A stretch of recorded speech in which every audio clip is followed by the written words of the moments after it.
Everyone, welcome back to Dodger Dawgs episode 4. So I think all the Pueblo natives saw this one coming. All right, I got a good family friend, Uncle Kevin Walker. If you don't know who this is, it's just like I said with the last episode with Cole. You're not a true baseball fan. All right? No, am I correct? Maybe. Oh man, so We got Dodger here. We got Red Sox here. we're gonna dig into that since this poster right here gives me PTSD. All right, and I'll give us a little story of it. So, Uncle Kev, thank you so much for being on here. So, yeah, I'm honored. I'm excited. I told everyone, I'm like, this is like, everyone is looking forward to this. Everyone was ready for this to happen. You know, people told me too. You got to get Kev, get him. I'm like, I had him in mind. Don't worry, we good. So yeah, so Kev, talk to him first, man. Tell him how's everyone, the family, the offseason, another season in the books as the Red Sox bullpen coach. Talk to him, a little intro, then we'll dig into everything. The interesting thing is this is year 30 for me in professional baseball. Was able to play for 14 and a half, 15 years, and now I'm on the coaching side for the same amount of time. Time flies. Love it. With the Red Sox, I've been with the Red Sox organization since 2009. Been with the big league club since 2020. Some amazing memories was being 2 wins away from the World Series in 21. Got sniped by the Astros, which don't talk to me about the Astros. But Me neither, as a Dodger fan, right? I get it. But the last 2 years haven't been what we wanted. Obviously, we're rebuilding back to getting back to being what the Boston Red Sox are, and that's competing for World Championships every year. And a lot of your fans out here, it's the goal is to hopefully meet up with the Dodgers late October. But no, family, Amy, my wife, my daughter Cameron, and son Brady. Holtville, born and raised. Cameron's up in Vanguard University right now playing softball. Brady's a senior in his basketball season right now. So right now everything's going well. It's busy here and on my side working with the Red Sox, just doing a bunch of Zooms. But it'll get a lot more exciting come mid-February when spring training kicks up again.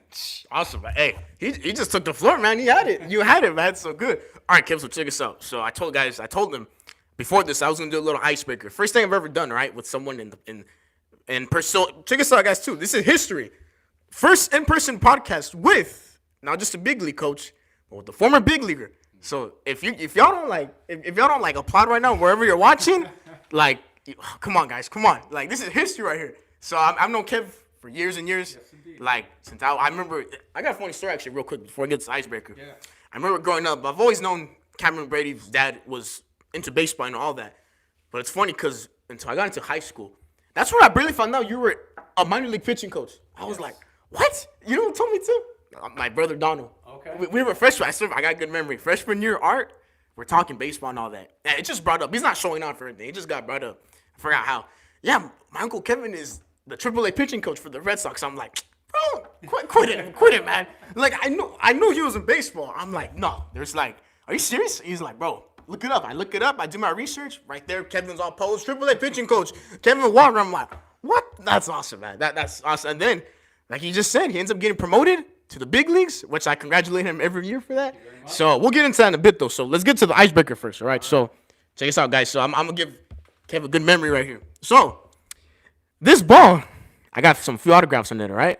And you know where this is from, correct? I'm going to tell you where. This was back last season in May. You guys came to town in SD. I remember. So we took a selfie. We went up real quick, chatted a little bit. I still remember too. I told your brother-in-law, my other Uncle Chris, hey, I'm going, all right? So I don't know if you want to alert Kev or whatever. I just texted him, like, I got you. I don't know if you remember that. You remember kind of that? I remember it like it was yesterday. Yeah, I definitely remember it. Yeah, there we go. Awesome. So I'm going, right? Guys, even though I'm 19 years old, I'm a baseball lover, Dodgers, and even though I'm a little kid, I act like a little kid in baseball. I'm always still getting autographs, interactions, selfies, because it's part of the game. You know, when you love the game so much, there's nothing wrong with it, you know? So I got a few signatures, right, from some Red Sox. So let's see if you know your coworkers real well, all right? You ready? Okay. Let's see. So I got a few. So I think it's going to be a little easy to tell, though, because, how do you call it? Oh, this one, okay. I got scared. I was like, no way, I brought the wrong one. No way, I brought the wrong one. I'm like, oh, my gosh, I got it. He told me before, we're going to do something else, too. Okay, so it's going to be easy. The numbers show, but we'll start off with this one first, because this one doesn't have a number. I don't know if it's here or it might be another baseball. You know what's another baseball? My apologies, guys, but I'll tell you after. So, all right, here you go. It's 2 players. You're going to guess that one for sure. 2 players. It's right there. You're gonna guess it. It's easy. Man, I am not good with numbers. I don't know the numbers of these guys, but man, the autographs of these guys these days, man, you can barely even read them. I know who it isn't, and I wish you would have got it. Was Kenley Jansen? I know it's not that one, but I really wish you would have got. I know you're a big Kenley Jansen we'll guy. We'll talk about that later too. That's not Chris Martin, is it? No, it's not. That's my guy too. That's my guy. That's another former Dodger. Yeah, we're gonna get into that later too. You're gonna have to give me some clues here, man. All right, check this out. Okay. World champion, All-Star. Let's see. Let's play with a few teams. Oh, I'll put it this way. No. If I say this, I think it might get. Okay, we'll try. I was gonna say Justin Turner. It's Justin Turner. Justin Turner. All right. JT, your guy. Big Red, huh? There we go. Yeah. And we'll get to the other one right there. You might get that one. You know, it's got a C to it. And that's why I went Chris Martin. Okay. But it's not Chris Martin, obviously. Okay. It's a C. The last name though. First letter. The last name is a C. Wow. Am I just like totally off here? Man, you've really stumped me on this game. I feel terrible with these guys every day. I got you. Make it easier. Rookie of the Year finalist for you guys. AL. In what year? Last 23. He went. That's why I got to see. Okay. All right. Tristan Casas. There we go. Hey, Tristan, if you're watching this, you got to get him in trouble for that, all right? So. Yeah. So terrible with numbers. Oh, but hey, guys, it's all right, though. It's all right. As long as when they wrap, they're about to see each other again in a few weeks, they'll forgive him right there. It's okay, you know. It's the, like you said, players nowadays, there's just. Yeah. Because there's so much fans, they got to make it quick, you know? Yeah. So, yeah. All right, Kev, so check me out, man. So, we're going to go deep, all right? We're going to go try to do everything good. So, we're going to go back into the beginning of time with you. Okay. Let's talk the love for you for baseball. Were you born with it? Did people teach you about it? Was it in your family? Where did it all start from? And just dig into that, man. Go for it. Yeah, I think, I love baseball ever since I can remember. I mean, I played other sports, but the passion for baseball there was nothing that even came close.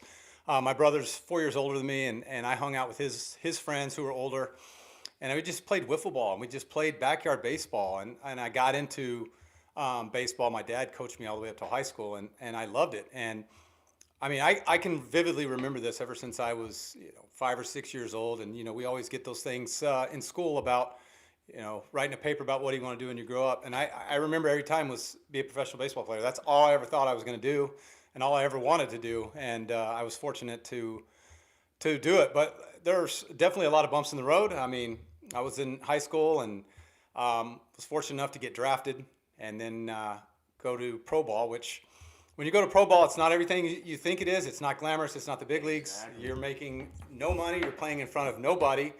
And you got to work your way up, and the only way to work your way up is to perform. And there were some years there where I struggled, and I had to really develop into the pitcher that I was. But the biggest thing for me is I didn't give up, man. There were times where I definitely wanted to maybe go home and say that I'm not cut out for this, but I kept sticking with it because I loved it so much, and I wanted to play baseball, and I knew I had the talent to play baseball. I just needed to figure a few things out. And there was a time in 1998 or 99, I went to the Arizona Fall League. I finally got a chance to go to the Arizona Fall League. And I really blossomed there, and I started to figure a lot of things out. And from the Fall League in 1999, that year in 1999, I was an A-ball. Went to the Fall League, had a really good fall, and then in April of 2000, got called to the big leagues. I played 4 games, I think, in AA. Never played AAA. Yeah, there we so go. I was there, and I got to fulfill my dream. And if you have time, crazy story. My first game in the major leagues. Was super nervous. My mom and dad drove out from Texas to San Diego. My mom doesn't fly, so they drove 18, 20 hours to get there. And I remember warming up in the pen and remember feeling so nervous and wondering how I'm going to throw a ball over the plate because my heart is racing out of my chest. Bruce Bochy was the manager at the time. I got it down right here. I went out there, and, I was facing a guy. The game was a little bit, I think it was 5-1 we were losing. It was my debut. They weren't going to put me in a leverage situation or anything. But the guy came up, and I don't even remember what it was. It was 2 on, and I couldn't even think. I was just trying to throw it over the plate, and I wasn't anywhere close. Ended up walking him. Bases were loaded, and then here comes Jeff Bagwell, who's a Hall of Famer, guy I grew up watching, and I'm just like, oh, wow, what a situation I'm in here. But at the moment, I was just trying to throw a ball over the plate. I just wanted to throw a strike. And I got to 3-1, again in a bad count. I said, I got to throw a strike. Next thing I know, I throw a strike. He hits an oppo grand slam. They take me out of the game, and I get booed off the mound. I'm like, wow, what a moment for your first time in the show. Part of it, man. But the coolest thing I think about that moment was having Bruce Bochy as the manager come in and talk to me about the next day about everybody's big league debuts. Everybody's going to have a story from it. You're going to have a story from it. The coolest thing is that night, the second night, he put me back in the game. Mm-hmm. I had a 1-2-3 inning. Was able to get my first strikeout in the major leagues and kind of calm down and roll from there. But to his credit, just to kind of know the situation I was in and know what I was going through, for him to just put me back out there so I could kind of not think about it and just do it again, I'll never forget that moment. Awesome, man. That's awesome. So, real quick to that, who was your first favorite player, though? Like, growing up, who was the player that made you fall in love with baseball as well? Oh, that's probably easy. Nolan Ryan.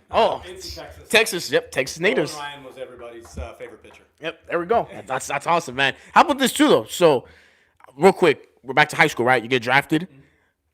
So, you finished your season. How did you get the news you were drafted? Were you watching it, or did they give you the call? How does that work? We know how it works, but we'd love to hear, more in depth. Go for it, man. Yeah, I mean, a little bit of context. I don't know if anybody's listening that are my age, but when I was in high school, me and Kerry Wood played together, who was a Rookie of the Year with the Chicago Cubs in 1998.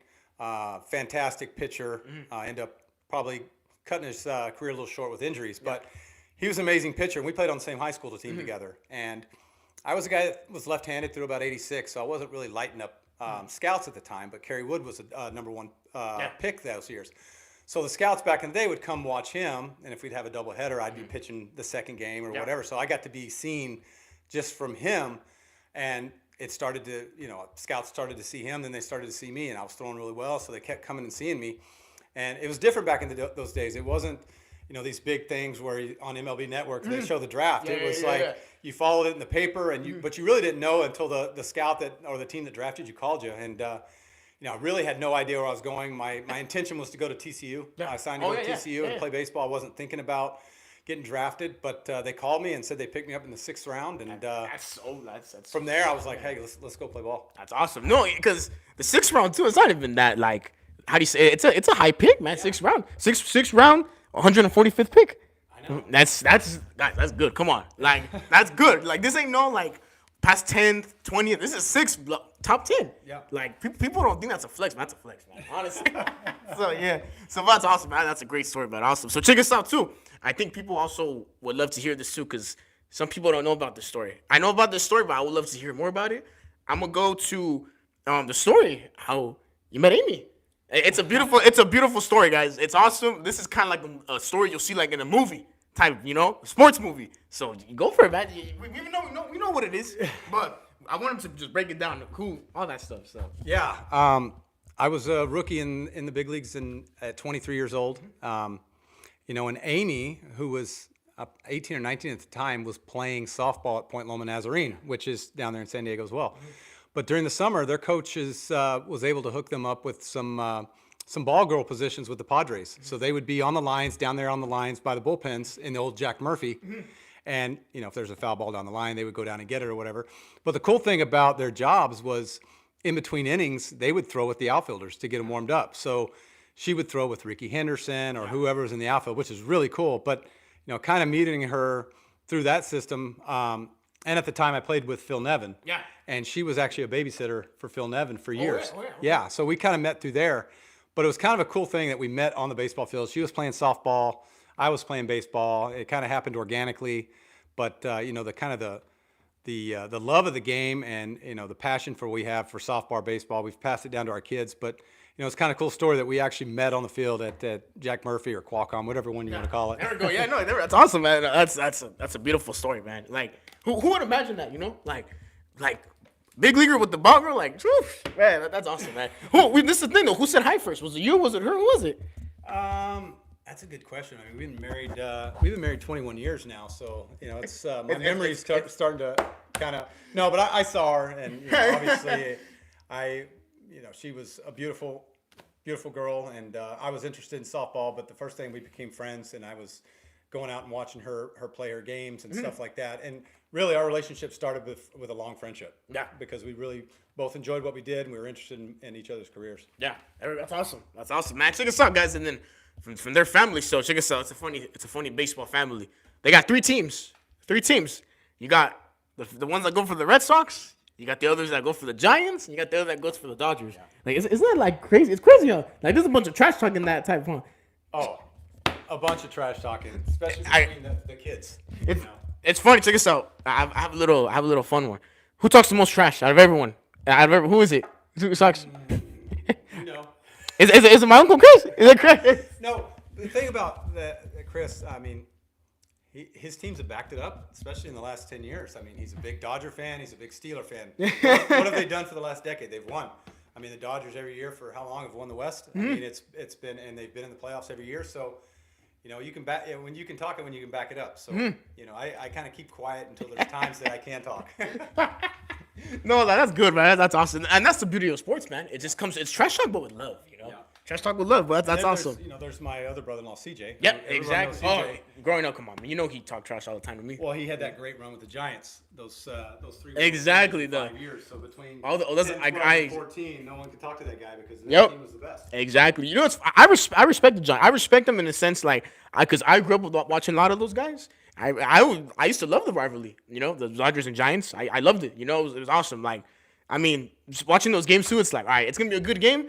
I wish we could have faced them in the playoffs more, but we didn't really face until 2021. That one was awesome, beautiful. That one was. Did you ever watch those games in the clubhouse? Because you guys were already in the playoffs at that time too. Because that series was crazy. You got any memories of that one? I remember it because it was. We're right. We were playing in those series too. You guys were in the playoffs. The Rays. We played the Rays and the DS. I was watching that. That series was awesome. The coolest part about that year was the wild card game against the Yankees. The one game wild card. No one's ever done that. The Red Sox Yankees, first time ever and the last time ever because they went to the new format. But that game was the most nuts atmosphere I've ever been a part of. Guys, I'm telling you, my Uncle Kev is going ahead of the game. I got this in my notes. We might as well talk about it. I want you to bring down what was the energy like at Fenway? 2021 wild card. I'm getting goosebumps, man. Tell him, go for it, man. Real quick, go for it. Well, to back it up, I mean, we were in a race in the last week of the season between Toronto, us, and the Yankees. Tampa already won the division, so it was kind of that race for the wild card. There was 2 spots up for grabs. And going into the last series of the year, we were playing the Nationals, and we basically had to sweep them to keep that spot. We were down 5-1 in the 7th on the last game of the year. Came back to beat the Nationals to hold that wild card spot, and then Yankees end up winning. So it was going to be Yankees Red Sox at Fenway Park. Nate Eovaldi versus Garrett Cole, and it was insane. It was awesome. The weather was perfect for October. It was like that cold chill, drizzly. I remember the game was I think around 8 o'clock, kind of for everybody. So it started a little bit later than usual, but I remember the place being packed about 7 o'clock, and the electricity was going crazy. And I remember Garrett Cole coming out about 7:25. To warm up, and the fans were just all over him, and they were going crazy. They had this chant started going like Garrett, Garrett. It was amazing, and it just echoed throughout the whole place. And to this day, I don't know what he says about that game, but I really feel that the fans got into him because he only lasted 2 1/3 innings that game. Exactly. We ended up winning that game. Had an amazing series against Tampa, which Tampa was the team to beat that year. Had an amazing series against Tampa. Ended up beating them. Went to Houston, won split in Houston, came back. We were up 2-1. That was awesome, man. We were up. We had a chance to go up 3-1, and Altuve, which he got us late, and then we kind of got stuck, and they went on. But I remember that the Giants, Dodgers. That was the year, if I'm not mistaken. The Giants went 107 wins. Well, they beat us by 1 game. Amazing. They broke they snapped the streak of ours. Yeah, so I remember watching those games. It was a great year for playoffs. Oh, no. That year was, and especially because it was my senior year of high school. Oh man, it was more fun. It's funny because might as well tell you this. I don't know if they told you this story yet, but homecoming senior year. That's that night I talked about this with Jared in the last episode. That's when the Braves eliminated us. Homecoming. I'm at the school, bawling my eyes out. Everything. Even I'm like in the benches right there at the school. I'm just bawling my eyes out. That's it. Like just. Like I can't, man. I can't. Like every year, I have literally a picture frame of me every year crying from every time we've lost. So yeah, Chris can tell you that. He knows. He's a witness. So I can imagine. Knowing you and knowing how much you like it. But you know what? All kidding aside, it shows the love, passion, and the love that you have for the game and you have for the Dodgers. They ran up against a pretty nasty Braves team that year. That team was crazy. They're really good. And it was such a good series. I'll be honest, I thought the Astros were going to come in and walk, and Braves took it to them, man. Yeah. Exactly. No, for sure. Yeah. No, and like that, yeah, like that same night too. I remember right when they lost, everyone's getting notifications. Everyone's already screaming out, "Hey, where's Eddie?" Blah blah blah. I'm like, man, but come on, let me cry in peace, Yeah. So, I remember even dance floor. The game's still going on. I'm literally watching it on my phone like this, just not even dancing, just watching it, because that's how much I cared for them, Yeah. But it's all right, man. It's all right. So I mean, I hopefully, like you said, Dodgers Red Sox hopefully one day, or Dodgers Yankees. That's the one we're praying for. Yeah. We're hoping for. So we'll get into that in a bit. So check us out, guys. So Mr. Kevin Walker, my uncle right here, he's played under 3 teams, correct? You got the Padres, then you got the White Sox and the Giants. Yep. All managed under Bruce Bochy, Felipe Alou, and Ozzie Guillen. Right. How were all those guys to you? Just life changing, like crazy advice. Like what was under those guys' wings? How was it, man? I mean, all of them have a different perspective. Oh, yeah. I mean, I really respected Felipe Alou. He was great, an old school guy. DR. Right? Ozzie Guillen, I didn't spend a ton of time in Chicago, but I was fortunate enough to be on that 05 team that won the World Series, which is really cool. World Champion considered, correct? Yes. Do you have the ring or no? Yeah, it's in the safe in the back. That's Yeah. awesome, man. That's awesome. But, I mean, if I could talk for a second about probably the best manager I've been around, Bruce Bochy. Oh, yeah. Legend. He's somebody that obviously I came up with as a young kid. And the way he just treats people in general, obviously you have to go out and do a job, but he cares about you and he cares about your family. Yep. And the great thing about it is he's back in the game. Yep. Obviously he won a World Series with Texas. A couple months ago I was in Texas and I was able to talk to him again. And we kind of cut it up like time has never passed. But awesome. if there's anybody that really means a lot to me as a manager, obviously, being with AC right now, AC's up there for me as one of the greatest managers. But Bruce Bochy was the best. That's awesome. Guys, I'm telling you again, he's getting ahead of the game. Another thing I was going to tell him, he knows it. We think alike, man. Yeah. Baseball fans, how it is, man. That's awesome. There we go. It's awesome. So check us out. Kev, I'm a rapid fire, right? Guys, we're going to do a quick facts, right? I'm a rapid fire, right? So you guys don't know this, but basically Kev was part of that 2000s era of baseball. Mm-hmm. That was literally one of the best eras of baseball. Like, honestly. So check us out. I got some quick facts. You guys want to know who he's faced? You guys ready? Here we go. And this is true. You can say, yup. If I'm not correct, just tell me, wait, hold on, stop. Here we go. Right. You face Barry Bonds. Yep. Bobby Bonilla. Yep. Adrian Beltre. Yep. Todd Helton. Mm-hmm. Vladdy Sr. Yes. Chipper Jones. Yes. Then I'm going to go some Dodger homies of mine. Eric Karros. Yes. And then you got, I'm going to switch real quick. Mark McGuire. Yes. You got Ivan Rodriguez, Pudge. Oh, yeah. Gary Sheffield. Mm-hmm. Sammy Sosa. Oh, yes. Tatis Sr. Oh, yeah. And then this is honestly this is so sick. You even faced Griffey Jr. And hit a homer off you, correct? Am I true? Yeah, he hit a homer off me. Hey, but I've struck him out a few times, and good, so. Guys, think about it. He helped out Griffey Jr. get to the Hall of Fame. That's a right. My name is on the list of 500. So that's take that away from me. That's awesome, man. That's in the books forever. That's awesome, man. Yeah. And check us out real quick too. Then we're gonna go who he's faced with managers right now. Managers right now that you faced. I got it right here. Okay. Mark Kotsay with the Ace. Yeah, good friend. Even your boss, AC. Yeah. Alex Verdugo. When he was with the Dodgers, correct? 2 or another team? Probably the Dodgers. And then I think there was another one. I'm not too sure. He played with the Red Sox a little bit, early 2000s, but even before that, I don't know where he's at. Might have been Nationals. He's been around the block too. So. Exactly. Yeah. You go. And then we have Aaron Boone. That's AL rival right there. Mm-hmm. And then you got Gabe Kapler. Well, obviously he's not with them anymore, but you guys know what we mean. Mm-hmm. And then my manager, my GOAT, Dave Roberts too, man. Dave Roberts. Hey, the amazing stolen base in 04. Exactly. You faced him too. I think you faced him too, and he was a Dodger actually too. Yeah, probably a Dodger. So yeah. Guys, I just remember, quick fact too. This is crazy because I remember when I was doing my research, taking notes for our pod. Crazy, guys, crazy. This could be Dodger fans, just big fans in general, basketball too. You pitched the game. Let's see, remember this if you know this. That when Kobe threw out the first pitch. Maybe. The first time. Really? I looked up the date, I looked it up, and I looked up the stat. MLB at bat comes through. You go to the game logs, and it was at Dodger Stadium. It was at Dodger Stadium. The one wearing his hat right there, and he just throws out the very first time. And it was the one when Vince Scully, was so commentated. Yeah. So I don't know if you remember that. I don't remember that. But that's amazing. Yeah, that's crazy. That's crazy. That's great. Real quick, because I didn't put this too. I forgot. How was the pitching at Dodger Stadium? Did you like it? How was the weather there, man? How'd you like the mound? How was the atmosphere there? What'd you like about it? I love Dodger Stadium. I think it's just it's one of the coolest ballparks in the world. The surface, the way you look at the surface from the stands or from TV, it's the same as it is when you get on it. The grass is pristine. The mound is perfect. LA weather, man. And the weather is great. Everything about it is what you would expect. And back then, I mean, nutrition's totally different now, but we used to crush the Dodger Dawgs, man, in the clubhouse. That was like a big thing for us. But I pitched pretty well there. I remember some games there where I pitched, and I remember just being out there and just kind of taking a moment to look around. That's awesome. You want to. Awesome, sometimes you get caught up in the moment, and you don't actually take a second to look and say, "Man, I'm in Dodger Stadium." That's awesome, man. And the cool story is, I remember one time Rodney and Chris came out to the game.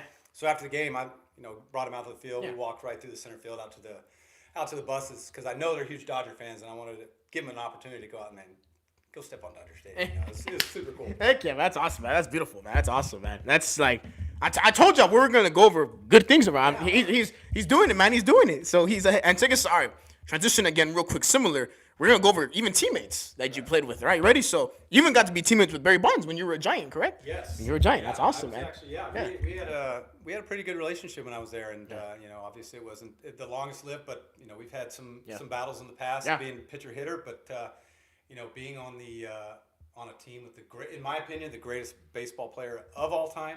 I understand there's some things, but if that guy's not a Hall of Famer, I don't know what a Hall of Famer is. Quick story about Barry Bonds. Great story. I remember in San Francisco when I played there in the early 2000s, they didn't have the bullpen seats yet. So, the bullpen guys had to sit in the dugout. Yeah. And at the time, Barry Bonds was at, I think, 659 homers. Mm-hmm. So he was one away from Willie Mays. Yeah.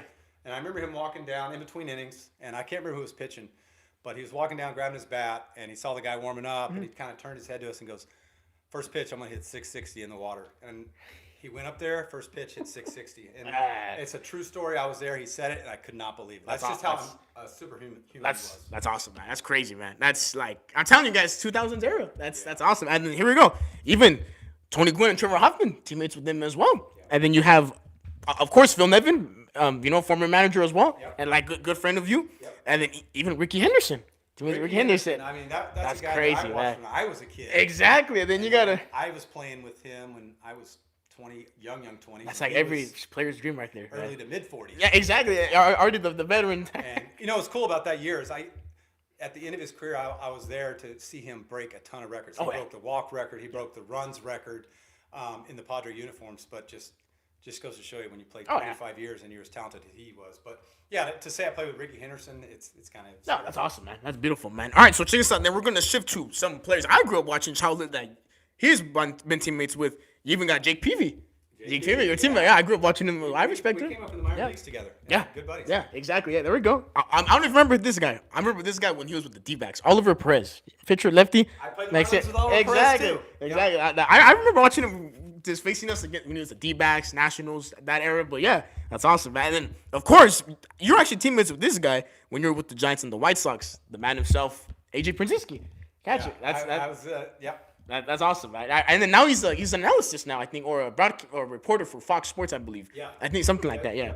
And then every OG Dodger fan knows this guy. You even teammates with Juan Uribe. Oh, yeah. The White Sox 05. Yeah. Exactly. And then I don't remember this picture, but I remember him as a Dodger, and then I know he was with some other teams like the Yankees, Braves, all that. Brandon McCarthy. I knew Brandon McCarthy very well. Yeah, we played in, I can't remember what year it was, 05? Yeah. AAA together. That's awesome. Yep. Hey, the memories keep getting in there. I told you I was going to throw you something. It helps with my memory, yeah. It brings back a lot of memories. That's awesome. That's awesome. So just quick facts. Okay, let's shift back to some questions now. So how about this, Kev? Check us out. We're going to go as a player first. Okay. Signing an autograph as a player and being recognized in public. How was that for you? Like, actually, when you were just warming up, whatever, people calling you, all that stuff. How was that? Like, tell us those stories, man. Just go for it, man. Yeah, I mean, I love it. I mean, I this is something that I wanted to do ever since I was a kid, and I kind of cherished everything that came along with it. For little kids that want autographs, I'd give them all the time that I had to do that because I was there. I mean, I used to go to Old Ranger Stadium back in the 80s, and it was just Arlington Stadium. It was way before that one. And I would just sit there and ask all these guys for autographs because I love the game. So I wanted to do that for kids too. But the interesting warming up, man, it varies from park to park, and you got to really kind of lock in because if you really let your mind wander and you kind of listen to some things, there's some crazy things that can be said. Especially when you go to a place like Philly, which is intense. You almost need earplugs to go to intense. But you just got to lock in and understand that you're warming up because you got a job to do, and that's what you're there is to go out and perform. But I think the beauty of it is you take everything with it because at the end of the day, all these people are fans of their teams. They're the fan of the game, and they're really what pays our jobs, salaries. Without the fans and without their passion, we wouldn't have a job anyway. So I love everything that comes along with it. Awesome, man. You know what, Kev? You just gave me a good memory too. I didn't have this in my notes, but I might as well bring it up. I say this with all respect because I believe I don't know how he's doing right now, but I think it happened at that game when you were in Philly when that accident happened, correct? Yes. Yeah. I remember they showed you on the TV. I remember I was like, "There's Ken right there, just calling him up." Like, I remember that. He fell to the bullpen, correct? Yes. Is he okay though? Yeah. Well, I think he cracked his. But I know he's good now, right? He broke his femur in his arm, but.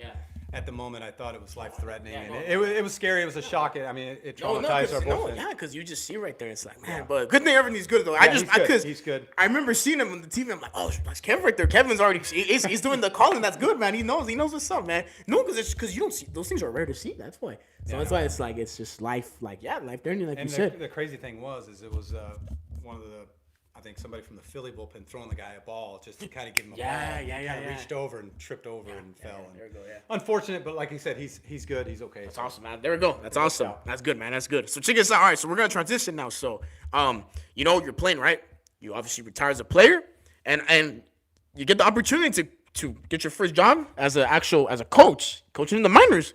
How did that happen? How did it work? Did you get a call? What happened? Give us that little story as a little quick summary. Yeah, injuries started to really pile up, and I was trying to hang on, but I knew it was time for me to go to another route, and I always wanted to stay in the game and coach. And That's awesome, man. Fortunately, in 2009, Theo Epstein was the GM for the Red Sox, and I knew him from the Padre days, so was able to get on there as a pitching coach. And I started at the lowest level. I was starting at rookie ball, and I hit every level of our organization from low A to high A to double A. I spent 4 years in high A. I spent 3 years in double A. I spent a couple years in triple A. So, 11 total years in the minor leagues.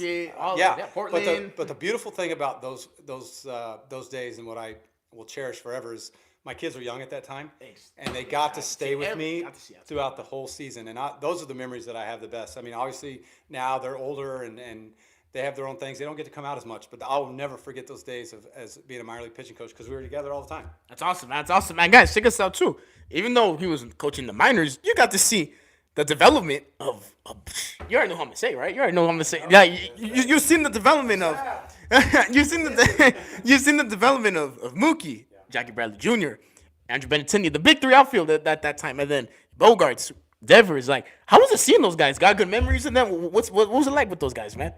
It was crazy because there were some times in the minor leagues where I had maybe 3 or 4 of those guys on those teams at the same time. Either rehabs or just seeing how talented they were. I have a special place in my heart for Mookie.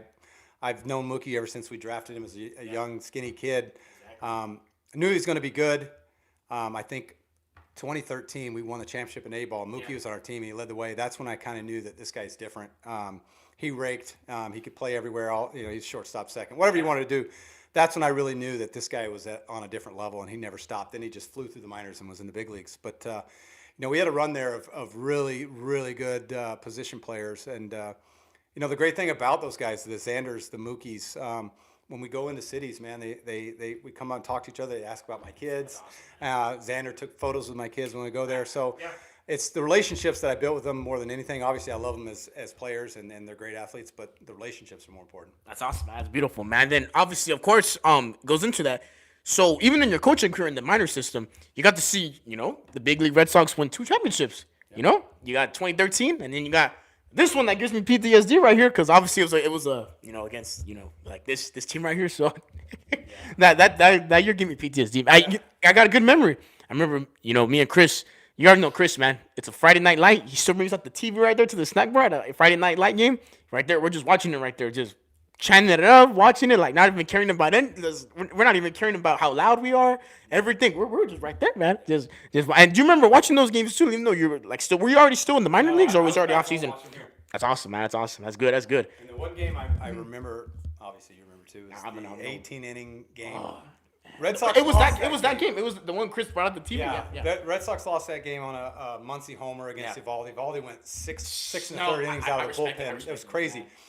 That game there, I remember.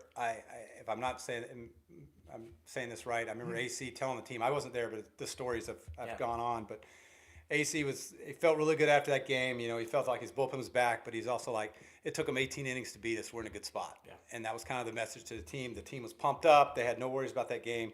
Obviously, it went on and I struck out Machado to finish it. Red Sox win the World Series, final ball. Yeah, I know Joe Buck, man. I know like that. It's stuck in your head, man.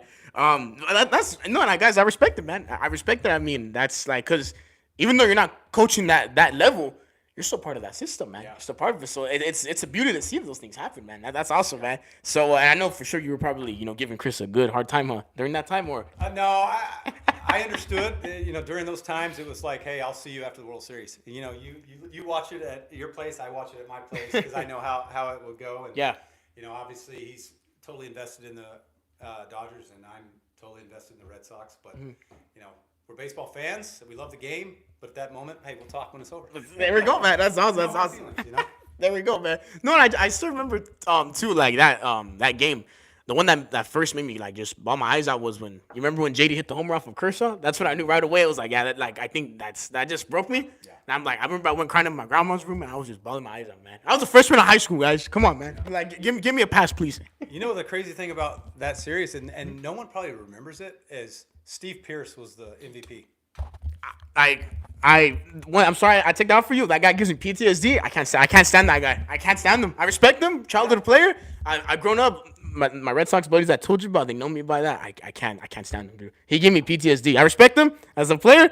PTSD that whole series, man. My gosh, man. That's the crazy thing about the Red Sox that year. They win 108 games or whatever it is, and then they go win the World Series, and they have all these talented players on the team, but then Steve Pearce. My gosh, he just turned into like Hank Aaron in that right. series, man. Steve Pearce is the guy that kind of takes over in the World Series. That's the crazy thing about baseball. Gosh, if I ever took a picture with that guy, it's gonna be like the hardest picture in the whole century. Like big Dodger fan with the player just couldn't stand during that time, man. Like, because I remember going and watching him too with the Blue Jays, obviously the Red Sox. I think the Orioles as well. He played with, but yeah, that guy, I respect him, but I told you, he was my. I couldn't. That whole 2018 Red Sox team.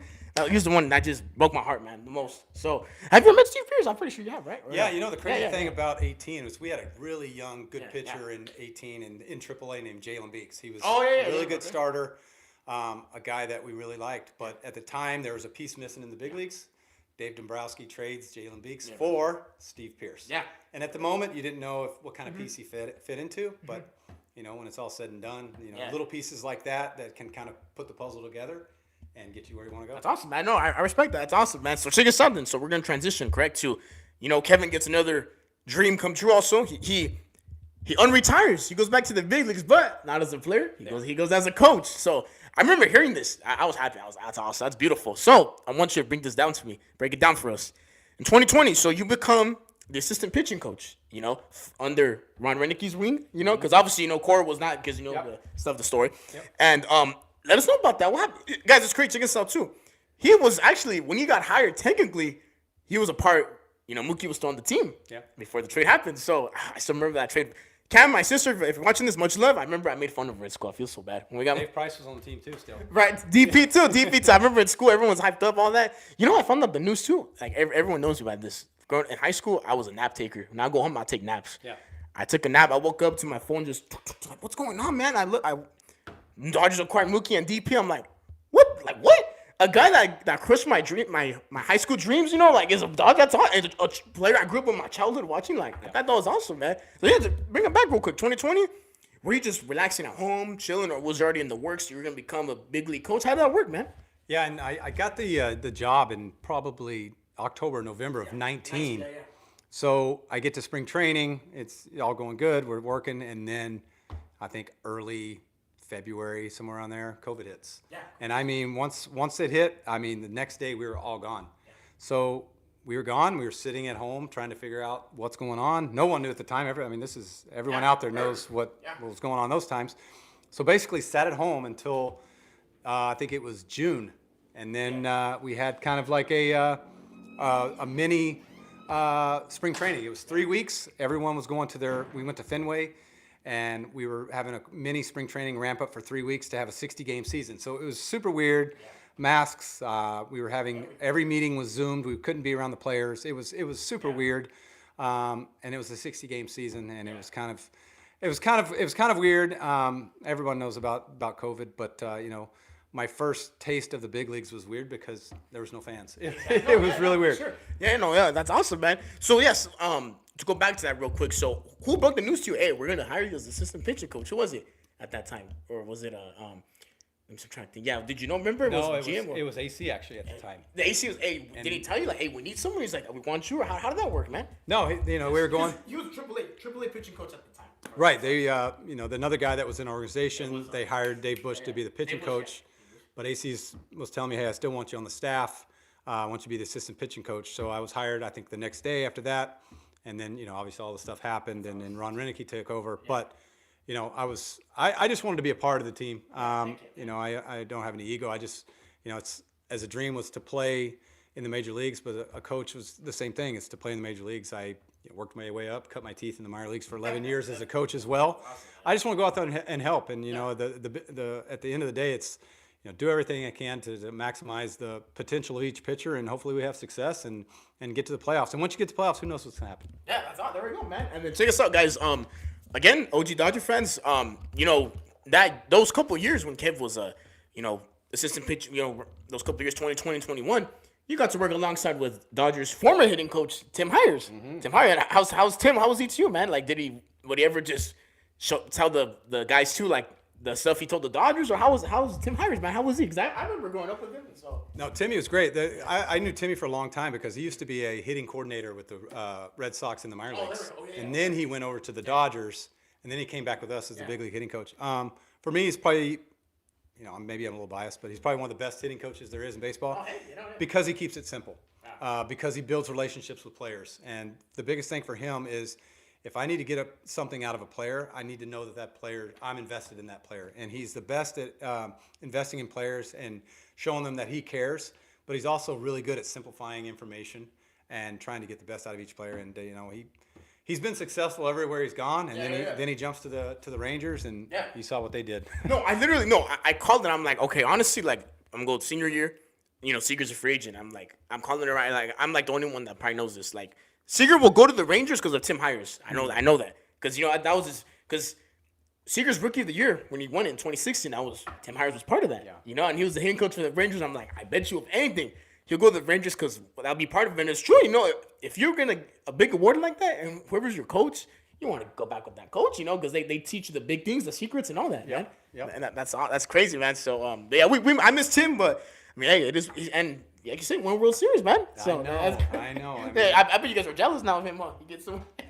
I'm not. I'm happy for him. It's a happy jealousy. Jealousy. I'm happy. Of course, Timmy's great. He's one of my good friends. But I was happy for him. He's really good at what he does, but he's down to earth and he cares, man.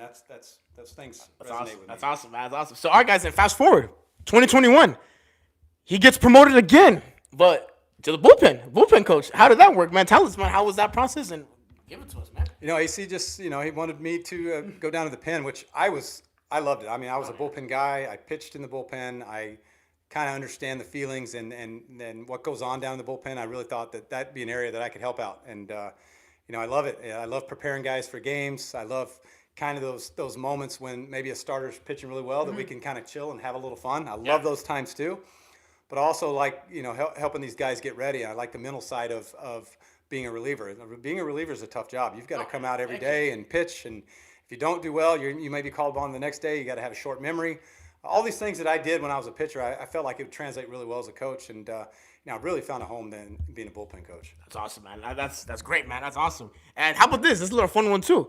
When you're in the bullpen, do Red Sox fans actually call you, recognize you, or do they? Or is it a little rare? Because I know sometimes they don't really go for bullpen coaches, but has there been moments, where they call you, or?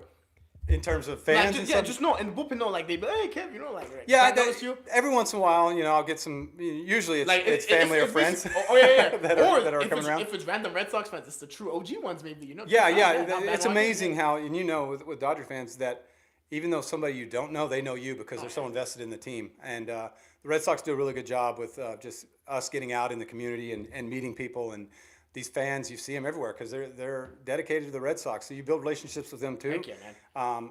The thing I try to do if I have time is always find time to talk to them because, man, like I said, man, this game doesn't work without the fan. Oh no, yeah, for sure. Heck yeah, man. That's awesome, man. And how about even in public? If you're in Boston or out away, do people recognize you or no? It's like it's a little rare. Yeah, very rare. Yeah.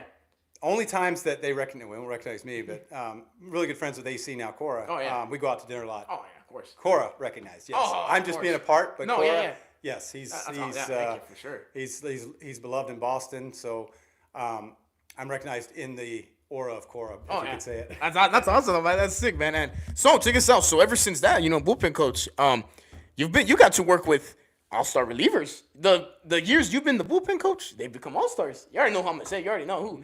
You already, Matt Barnes, Nathan Eovaldi, like those guys. Like, how was it coaching those guys and turning them into all-stars, man? Because they're with you mostly, almost most of the time, So how does that work with it, man? I love it. I just want them to be as good as they can be. If they have any accolades, it's because they did a really good job, and hopefully I was a small part in helping. But Matt Barnes was special because I've known Matt Barnes since 2011. I had him in the minor leagues.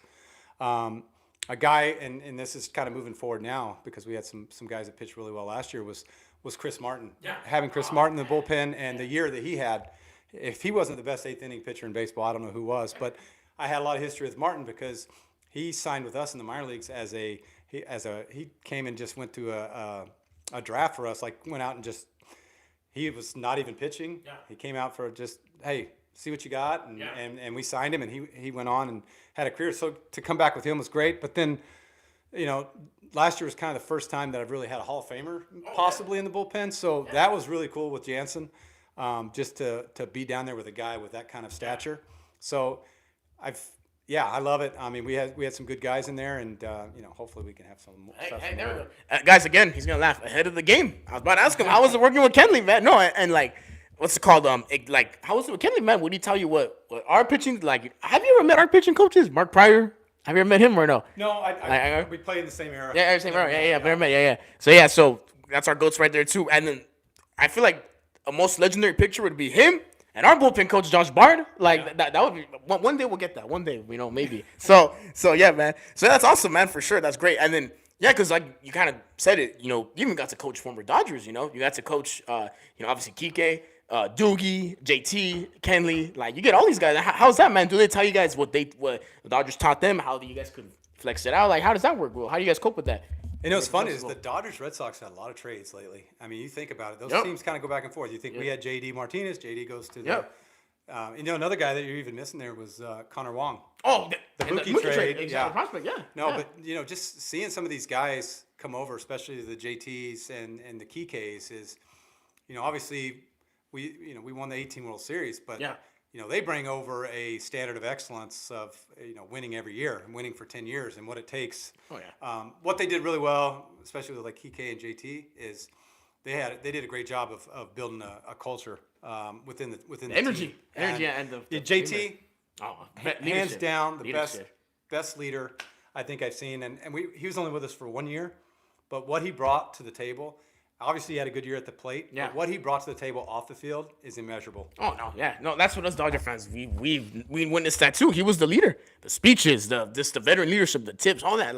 I'm like, man, whoever he goes to, they're gonna, like you said, you're gonna get a good guy, man. I'm curious to see where he lands. We'll see. Where he goes, that team's gonna be instantly better. Oh yeah, because of what he does. Heck yeah, man, for sure. And I remember too, he's for the kids. He came through for Derek. I remember that. I'm like, Chris, tell me that. That's awesome. That's awesome. I mean, I went up to him. I was kind of nervous, I went up to him and said, hey, got a nephew that's a huge Dodger fan. He's like, give it to me. I'll sign it. He's great. Anything that you wanted, JT would have awesome, no problem doing. That's why literally it's right here. He came through. He saw the. I was wearing the shirt. It's Mookie Kershaw and JT when they're at the White House when the Dodgers won. It's a cutout. I'm like, I'm gonna wear this. I'll make him notice it, And then he came through, man. So and I brought a whole crowd with me. I was like, man, getting shoved over, pushed over, and all that. And I was like, it's whatever. At least I'm the first one. Get out of the way, man. So yeah, man, that's awesome though, man. So check us out, Kev. 2023 season. I got a little fun fact. I remember reading this article. Okay. So you're the one that told again another player you worked with, Kutter Crawford. Yes. The pinch running story. That's awesome. Oh. That's awesome, man. How did that work, man? Because of course, guys, check us out. Red Sox. It was a fraud who was playing. Mm-hmm. They ran out of pinch runners. Yeah. No one's off the bench. They end up getting one of the relievers to pinch run, and the article says that you're the one that told them, hey, get your legs loose and all that. How was that, man? Well, you kind of know when a game's going around with pinch hitters of where you're at, and if you get caught into a game that goes a little longer, you're gonna need somebody. But at the time it was like, hey, we're going to need a runner. Kutter Crawford is an amazing athlete. Yeah. It was really a no-brainer. I mean, this guy's an amazing athlete, runs really well, just does everything really well. So, when that call was coming, it was pretty easy. Yeah, that's awesome, man. That's awesome. So that's cool, man. That's because those are cool stories, man. To tell them like, hey, get your legs loose. Yeah. That's awesome, man. That's sick, man. And how about this too? Back to 2023 season. You love this. How was it? When you guys played the Padres and SD, getting to see the family closer, man. How was that? Like beautiful, huh? Just great, huh? Everyone came down. Man. How was that, man? That might have been the Warms the heart, guys. coolest trip that I've had. Oh, yeah. That's the first time I've been back to San Diego, and I couldn't tell you how long. But being able to come back to San Diego, and like you said, the bullpen areas in San Diego are awesome because right behind it there's this little section, and I think our family and everybody had like 40-something people there right behind our bullpen, which was unbelievable. So I was sitting there. The wall was right here, and Amy and the kids and everybody was literally a foot away from me during the 3-game set. And it was awesome. It was, to be able to come home, just to see everybody. And I haven't been back here in so long in San Diego. That was probably one of the better trips of the year. That's awesome. And then obviously I was including them. Like, hey, Kev, I'm coming. Yeah. I'm coming, man. I'm coming. So I'm right by the dugout. Right, dugout. I was like, that's right. That's the trick right there. You gotta. I mean, I can't say what it is because then people are gonna copy it. So we'll do that for another video, right? So what's it called? Oh yeah. So speaking of that, seeing family this year, potentially I had this in my nose, guys. You guys are coming to our town. You ready? You ready for that? You ready? Yeah. You ready for that? We're gonna be ready. That's all. I don't know the dates when it is. May 20 something, I believe. Okay. So yeah, guys, I already wrote this. We're gonna make this potential vlog because I do Dodger game vlogs. I don't know if they told you. Potential vlog. I'm gonna be there. He's gonna come up, right? No excuses, right? We're gonna make it happen, right? We're gonna try to, okay? Okay. If he's not busy, if we can make him just say what's up. Oh, hey, y'all remember this guy, right? If you don't know who it is, leave the video, watch the pod right now. So I'll be there. Is the family gonna be there too? Trip to LA? They have to. That's a no-brainer. Chris is already. I'm pretty sure Chris already got tickets. Yeah. So gonna be yeah. I'm gonna make that my family because every year my family will go to a game in LA. I'll make that our family. Hey, we want to see Kev and potentially if JT were to be back. Hey, see him too. Yeah. So yeah. I mean, exactly. Yeah. So yeah. That's gonna be a cool trip. So yeah, potential vlog, and we'll put him in there, and then we'll just do some, try to do our best. We'll see what we can do, man. I'm in, man. Let's do it. So check this out, Kev, real quick too. So you're back at home. Every offseason, what are your favorite things to do at home? When you're outside of baseball, what you get, man? Like, what's the mindset? Like, what you're looking forward to? Obviously, of course, being with family. But what are some activities, man? The one thing, which sounds crazy, because my wife's like, when I come home, hey, what do you want to do? I don't want to travel. I travel all year. I want to be home. I don't get a lot of time here in the Hopeville in the Valley. Oh yeah. So when I'm here, I want to be here and just resting, chilling, just hanging out and just. The crazy thing, it sounds what I like to do. I like to do yard work. I like to blow the leaves off and do things that I don't get to do for 9 months. And I know it sounds crazy. Yeah. I like the little things like that. It helps me kind of take my mind off baseball, which you need because it's 24/7 for 9 straight months. I make it a point to be with Cameron and Brady, my daughter and son. Every game that they have, I try to be there. Those are the things that I want to be present with. Time flies, and so I try to catch everything that I can during the off seasons, and really just kind of hanging out and hanging with family. I think that's the biggest thing for me, and just kind of taking it easy. And once kind of Thanksgiving rolls around, Christmas rolls around, it starts to get busy again with Zoom calls and getting ready for spring training. So it's imperative that I kind of take that really it's that work-life balance where you got to take a little bit of break and get away from baseball and be present with the family. Yeah, that's awesome, man. That's great. Oh, guys, real quick too, I'm gonna go back to 2023. Speaking of Dodgers Red Sox, you gotta give us a good inside depth. Mookie's return. The Dodgers came to Boston. How was that series, man? Electric, huh? Crazy, right? When they gave Mookie the kind of the standing ovation, they gave him a little presentation on the big board for everything he's done there, and that place was packed. Oh, yeah. Anytime the Dodgers come in. Yeah. I mean, Dodger fans travel as good as anybody. That's crazy, man. There's only 2 teams I've seen that travel amazing to Fenway. New York is one. I don't know how the Mets do it like they do, but L.A. Yeah. It's absolutely crazy. Yeah. The fan. I mean, it was like 50-50 there. That's kind of crazy. But that's crazy, man.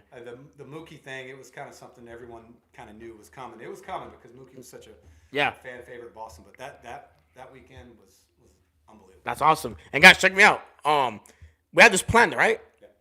That series, I reached out to. Shout out to Brady again. Shout out to him, my brother. Yeah. He came through. So tell him what the story. Tell him how you did it, man. Tell him what it is, what you did. So we have MLB lineup cards for every game, and they're made by, we put in the lineups, both teams' lineups all the way through, and they're put into Major League Baseball before the game. They accept them, sign off on them, and they're sent back. And those lineup cards are the things that you see in the dugout right by the manager who's going through and writing all the stuff. There's also a card in the bullpen that does the same exact thing, kind of go through the game. So Brady asked me during the Dodger series if I could, get one of these lineup cards for Eddie, because obviously a huge Dodger fan. And guys, guys, look at this. A beauty right here. This is original. Amazing. August 26th of 2023. Crazy. Paxton versus Urias. Yeah, Julio, yeah. Yep. That's crazy, guys. Like, big thanks again to Uncle Kevin. Brady made this happen. Guys, these are the things you see on TV, YouTube videos, vlog. Look, it's in person. Look at this. I haven't even touched it yet, so I'm going to do it after, though, right? So there was a lot of writing on it, but that's the authentic writing, authentic. When teams are, making moves. And making moves, yep. Subbing. This is like the pinch hitting. All our bullpen guys, how much they maybe warmed up during the day. I keep track of all the. That's awesome, man. All the moves that all the managers make, I keep up and track with them every day. But yeah. Authentic, signed by the manager right there. Guys, crazy guys. Again, big thanks to Uncle Kev. He got it, man. He got it. So, we'll probably, try to go in depth another day with this, but it's a beautiful piece, man. Beautiful. Potentially, again, maybe, hey, when y'all come down to LA, potential again, we'll see.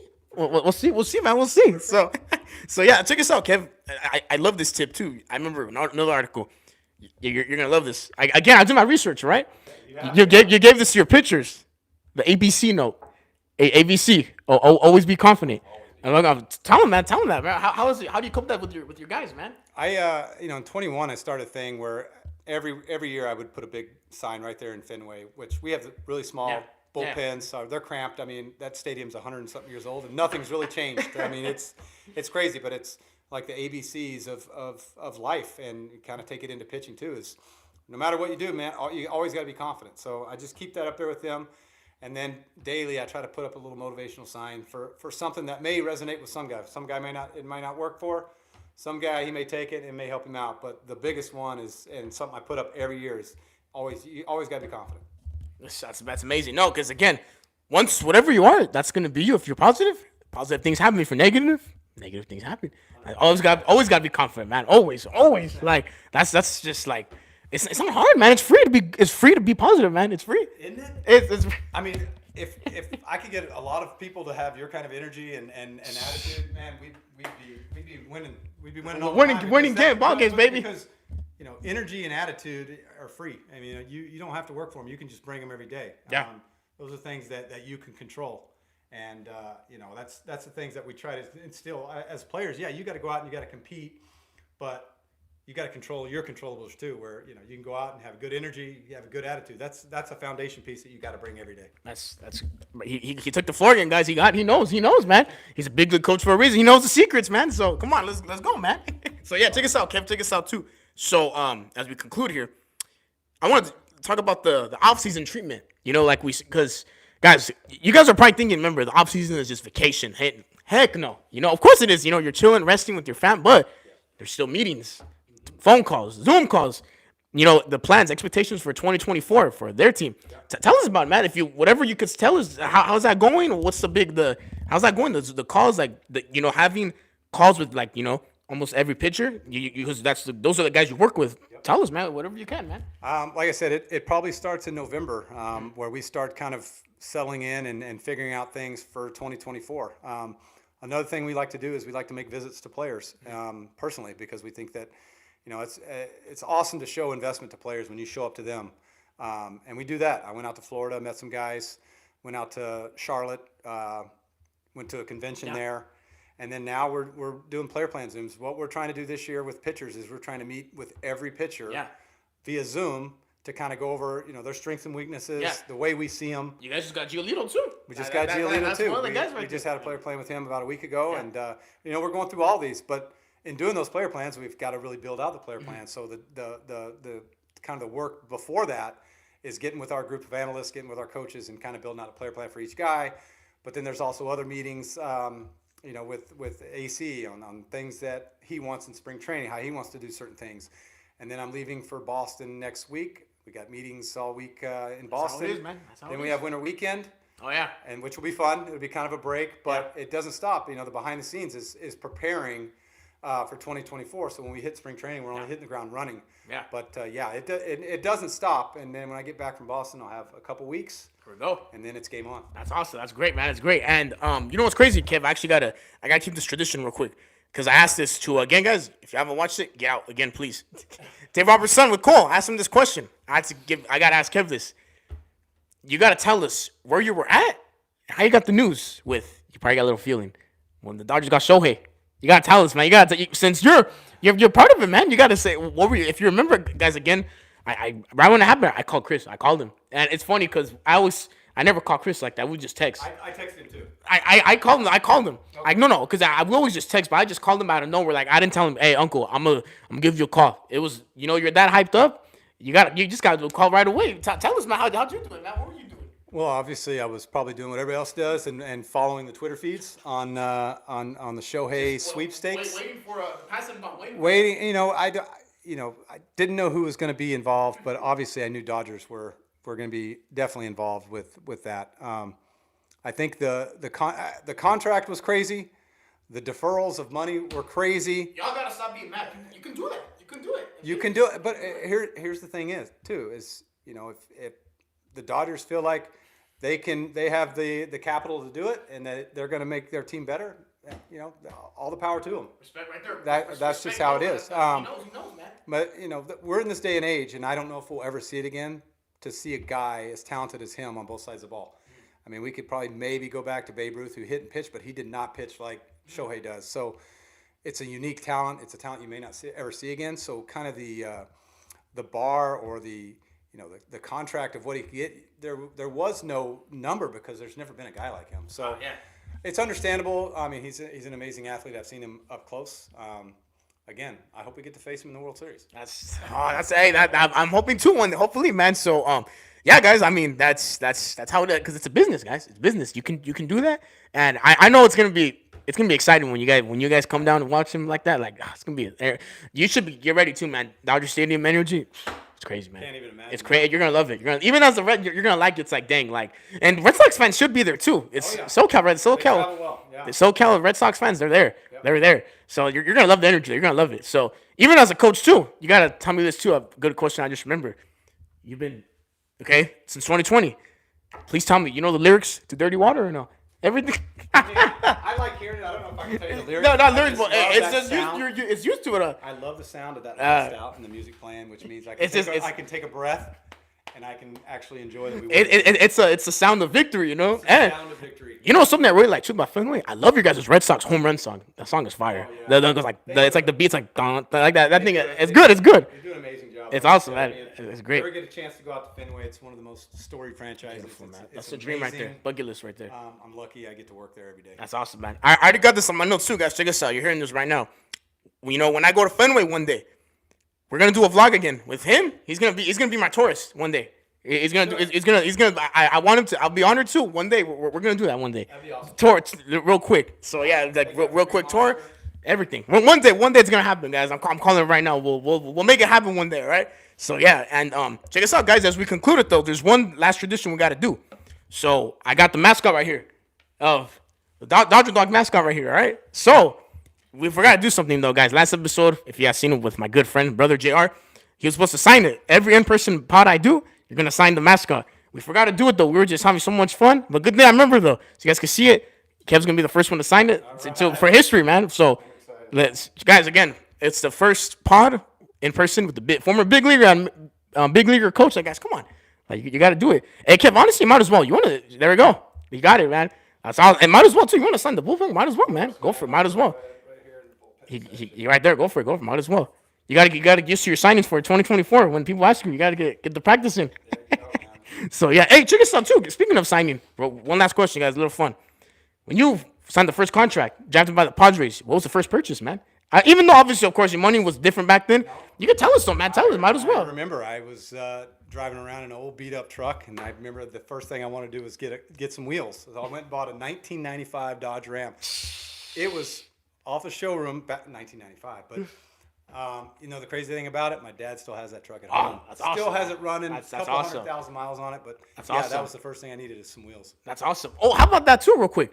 How was it when you got to? Because the Rangers was your home right there. When you got to play the Rangers in Texas at Arlington, your family had to come down, correct? Yeah, makes it easier, correct? Because I did my research.